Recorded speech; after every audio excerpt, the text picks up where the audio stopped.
Good morning, friends. Welcome to Take Two for this Thursday, the 21st of March, 2019. I'm Jeannie. I'm so glad that you could be with me today. Well, I'd like to talk to you a little bit about a TV program I recently watched. It was a rerun from a few years ago.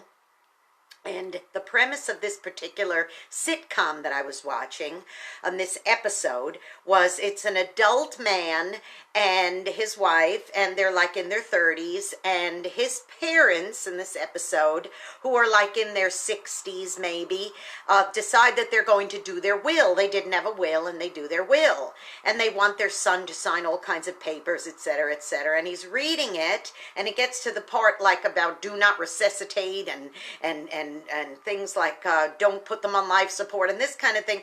And suddenly this adult man, of course it's a comedy show, so there's all kinds of silly comedic, bits and pieces in it, humor that they tried to interject, the writers tried to interject. But in fact, the truth of the matter is, this man did not want to face the fact that one day his parents, everything is all happy. She bakes him cookies, and they've just recently retired and moved to another place in a retirement community and all that. And that's all fine as long as everything can pretty much stay the same for the son. But now he suddenly is faced with the fact that his parents are going to not always be there, and he has to face the facts that maybe things will change. And it was a rude awakening, and he gets very upset and doesn't want to sign any papers or anything like that. Well, anyway, the story goes on, and of course everything is fine, and they end up working things out and that kind of thing. But there's a line that was said in the show that really hit me between the eyes, and that was this. When he's refusing to sign the papers, and he's talking about, and when I was a kid, you took me to Disney World and all this other stuff, the mother looks at the son and says, "Son, don't you understand that things have to change? It can't always be the way it was." Wow. And here we are going along in this life thinking, well, some things, of course, are always going to be there, death and taxes and weather and all that kind of stuff. But the truth of the matter is that life changes. There's a past, there's a present, and there's a future. So I'd like to share something, a little illustration of something I was thinking about this morning. And that, I'm going to start with the present, okay? So look at this. Here's a little plant right here, and this represents the present. It's a nice little plant on the windowsill. It's lovely. It's about 6-8 inches tall, and it's very, very nice. But now I'm going to go back to the past. Now the past for this we started it in one of these little seed starter things. So here's your past right here. Very different from the present. Look at the difference. And if you want to go back even further than that, well, my goodness, let's really look at the past. It started with just a couple, I can't even show you right here. It started with just a couple of little seeds. So we went from this past, and here is the present, okay? But guess what?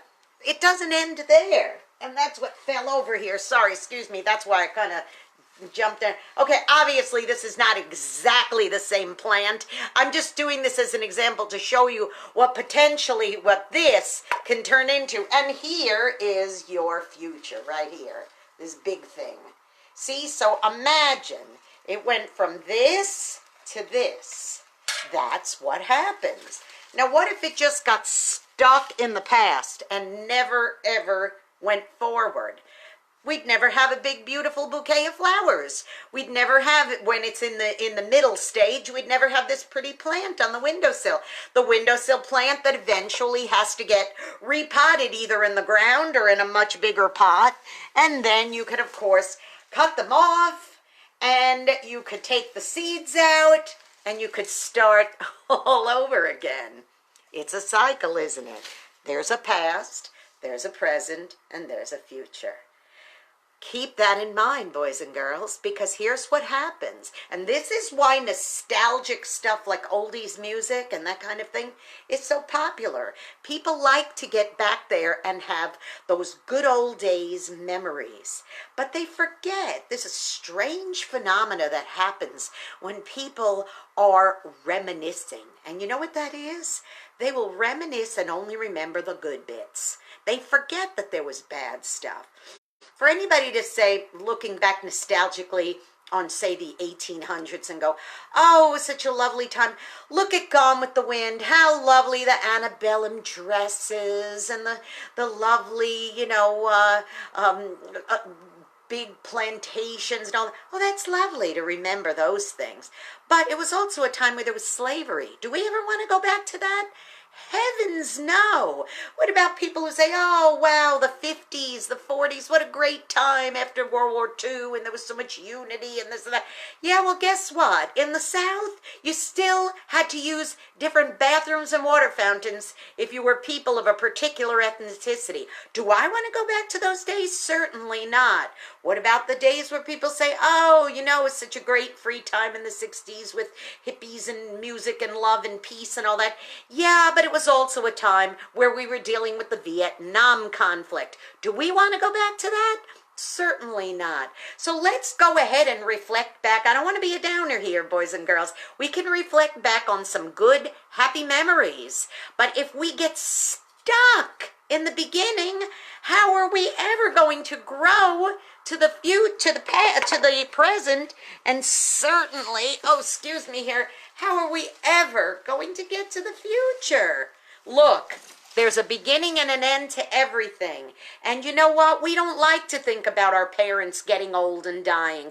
We don't like to think about a day where you have to move away, or you have to sell your home, or you have to move into a nursing home facility, or any of this. We don't want to think about those things.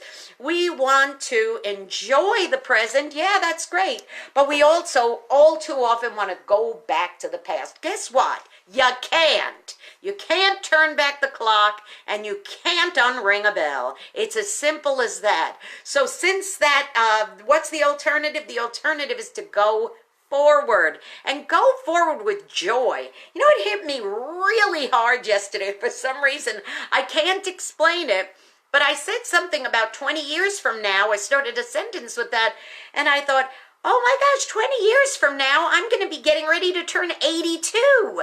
And I thought, well, you don't think about it when you're in your 20s or 30s. You go, oh, 20 years from now when I'm in my 40s or when I'm in my 50s, and you don't think about it. But when you're in your 60s, and then you realize 20 years from now you're in your 80s, you think, wow, then there may never be a 30 years from now. There may never be for me a 40 years from now, unless I'm blessed to live to be over 100, which would be nice, but maybe not. And chances are usually more not than they are. So live in your present, boys and girls, and plan and look forward to and embrace your future. You can reflect on the past. That's okay. You could think about your humble beginnings, like this little seed. Think about those things, but look into the faces of your children, your grandchildren, and your great-grandchildren. Look into their faces. Look towards the future and think about how wonderful it is, about what's ahead. Okay? Hey, go be a blessing to somebody today. You might end up being the only one who is. And if you know it's somebody who's struggling each day to go on and does nothing but lives in the past, go be that nudge and remind them the future is bright. Okay? Don't forget to subscribe to my YouTube channel, Jeanne Sigler, JeanneSigler, and hit that subscribe button, hit that little bell so you'll be notified. And of course, for the best music programming and lots of good new stuff coming up this weekend, which I'll tell you about tomorrow, please go to WRMZ.org and hit that listen button. And tomorrow, being Friday, it's the Unsung Hero of the Week. So please make sure you tune in, because I have a very, very, very special Unsung Hero tomorrow, which I'm sure you are going to want to hear about. Okay, I love you all very much. I'll see you tomorrow, okay? Tomorrow, That's the future. I'm looking forward to it. Bye-bye.